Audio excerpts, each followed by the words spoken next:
السلام عليكم ورحمة الله وبركاته.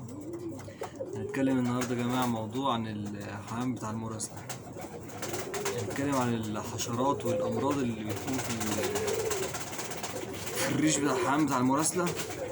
هنتكلم ازاي تتخلص منه، وازاي انك انت تعرف تقضي على الحشرات اللي بتكون في الريش بتاع الحمام عامة يعني، والحشرات اللي بتكون موجودة مثلا في الحمام المراسلة بالذات، لأن الحمام المراسلة بيكون عظمه لافف، فبيظهر ظاهرة كده على طول يعني في الحمام المراسلة بتكون موجودة، ان هي السوس بتاع الريش بيبدأ ياكل في الريش بتاعه، وهو بيكون عظمه يعني داير، بيكون عظمه ملفوف، فما بيعرفش ان هو يعرف ينظف نفسه زي بقية الحمام الطبيعي. يعني انت النهارده لما تيجي مثلا تبص لفرد حمام مراسلة هتلاقي عظمه بيكون داير زي الحمامة دي كده، تمام؟ فما يعرفش ان هو يبدأ ان هو يأكل الزغلول. دي مبدئيا دي اول مشكله برضو بتظهر. وتاني حاجه ما بيعرفش ينظف ريشه كويس، ولا بيعرف ينظف السوس من الريش بتاعه. يعني النهارده لو جينا نتكلم مثلا عن اي فرد حمام تاني، لو كان شقلباز او لو كان اي حمامية عظمها مصدر يعني، او حمامية عظمها عادي، دي هتلاقيها دايما نظيفه، ما بيظهرش فيها اي امراض، او بيظهر فيها موضوع السوس ده بغزاره. هو بيبقى موجود، احنا ما بنقولش ان هو مش موجود، بس ما بيكونش زي الحمام المراسلة. يعني في ظاهره كده بتبقى موجوده في الحمام المراسلة اللي بيكون عظمه جامد قوي قوي، يكون داير اهي، اكلان الريش. بص، يعني الحمامه دي انا لسه شاريها، بصوا الريش عامل ازاي، ده بسبب السوس. انا طبعا مسكتها وحميتها وحطينا لها الدواء بتاعها، وبدات اشيلها الريش اللي كان طالع واكل في الصدر بتاعها، تمام؟ بيبدا السوسه تخش من هنا او من الريش اللي هنا ده، تبدا ان هي تاكل في الريش وتبوظه خالص. وهو عشان عظم الحمامية بتبقى دايره، ما بتعرفش تمسك الريش، او ما بتعرفش تمسك الحشره يعني، وتبدا تتخلص منها بسهوله. لا، بتاخد معاناه، وما بتعرفش عشان بسبب لف العظم العظم بتاعها ما بيخليهاش تعرف تقبض بشكل صحيح على الحشره وتطلعها او تنظف ريشها زي ما بقيه الحمام ما بيعمل. فالموضوع ده بيبقى عايز يعني رعايه خاصه برضه شويه بالحمام المراسله، بحيث انك انت باستمرار تعمل له اللي هو الحمام بتاع الاكتوموسرين.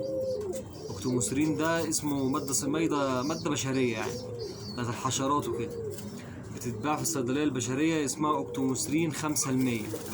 في 2 من الاكتوموسرين، في نوع اللي هو الشفاف ده تشتريه اللي بتحطه على الميه يبيض، وفي نوع بيبقى لونه ابيض ده ما تجيبهوش، ده الفعاليه بتاعته مش شغاله زي الشفاف. تجيب اكتوبوسرين 5% الشفاف. لما تروح الصيدليه البشريه تقول له عايز ازازه اكتوبوسرين 5% الشفاف، بتبدا تقلب اللهم صل على النبي، بتبدا تقلب قول معايا الازازه كلها على على جردل الميه، او على جردل الا ربع بالظبط، وتبدا تمشي على الحمام بتاعك كله، وتبدا انك انت تغطس الحمام. اول ما تعمل كده هتلاقي كل الحشرات اللي واكله الريش دي كده كلها وقعت. وتعملها له بصفه مستمره. لو احنا في الصيف تعملها له مثلا في شهر، او في وقت يكون في الجو حر جامد قوي قوي، او في وقت الشمس.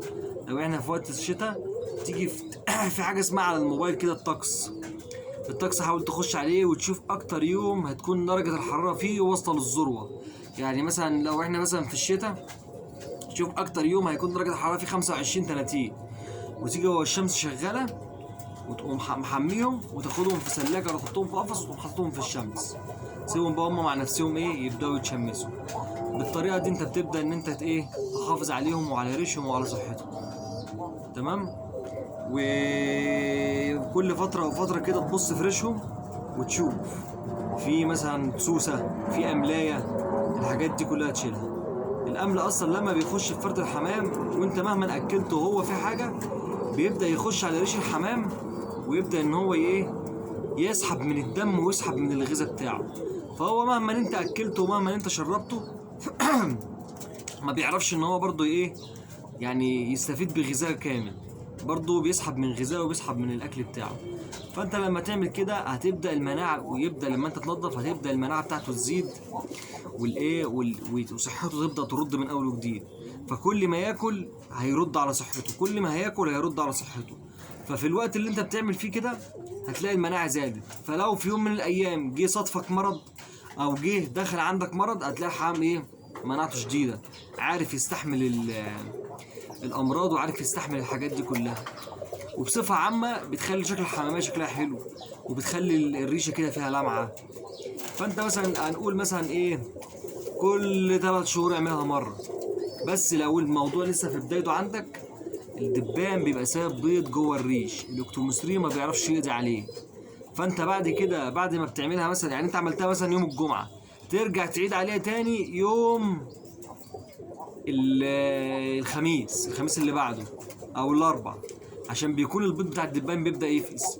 فاول ما هيشم اول ما هيشم ريحه الاكتوموسرين او الماده اللي انت حاططها، يعني اللي هي بتقتل الحشرات، هيموت من اول وجديد. فبالطريقه دي هتكون انت خلصت على الموضوع ده. وكل 3 شهور، هي مش غاليه بس مش عارف بقت بكام دلوقتي، بس يعني مش هتبقى عامله مبلغ كبير. تمام.